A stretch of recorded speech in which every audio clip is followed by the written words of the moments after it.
कल की चिंता में खोए हुए इस कहानी को अवश्य सुने।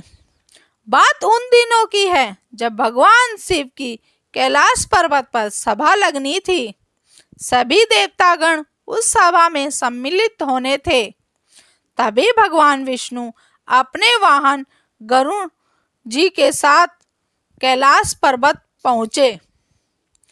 गरुड़ बहुत ज्यादा तेज उड़ते थे। उसे रेस में कोई नहीं हरा सकता था। वे मिनटों में हजारों कोस दूर उड़कर पहुंच सकते थे। विष्णु भगवान महल के अंदर चले गए और गरुड़ जी कैलाश पर्वत की सुंदरता को निहार रहे थे, प्राकृतिक दृश्यों को देख रहे थे। तभी उनकी दृष्टि छोटी सी सुंदर रंग बिरंगी चिड़िया पर पड़ती है। गरुड़ उन्हें निहारते ही रहते हैं और सोचता है, भगवान इसे कितना सुंदर बनाया है। ऐसा लगता है बस इसे देखता ही रहूं। तभी वहां यमराज जी भी आ गए। गरुड़ यमराज जी को प्रणाम करता है।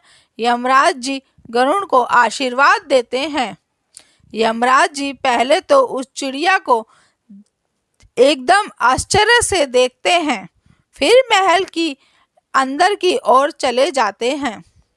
देवसभा में गरुड़ जी सोचने लगे कि लगता है इस चिड़िया का अंतिम समय निकट आ गया है। जब यमराज जी देवसभा से निकलेंगे तब इस चिड़िया को भी अपने साथ ले जाएंगे। यह सोच गरुड़ जी उस सुंदर चिड़िया को अपने पंजों में पकड़ लिया और वहां से बहुत दूर, लगभग हजारों कोस दूर एक सुनसान जंगल में एक पत्थर पर छोड़ दिया और अपने आप को कहने लगे, अब शायद यह चिड़िया यहाँ सुरक्षित रहेगी। इसे यमराज जी भी अभी नहीं ले जा सकते। भगवान भरोसे छोड़ गरुड़ कुछ समय में ही कैलाश पर्वत पर फिर पहुंच गए, क्योंकि गरुड़ जी बहुत तेज रफ्तार से एक स्थान से दूसरे स्थान पहुंच जाते थे। उनका मुकाबला कोई नहीं कर सकता था। जब गरुड़ जी कैलाश पर्वत पर पहुंचे, फिर से कैलाश पर्वत की प्राकृतिक दृश्यों को निहारते रहे। तभी देव सभा समाप्त हो गई। यमराज जी बाहर आए। गरुड़ जी, यमराज जी, आप जाने से पहले एक चिड़िया को इतने आश्चर्य से क्यों देख रहे थे?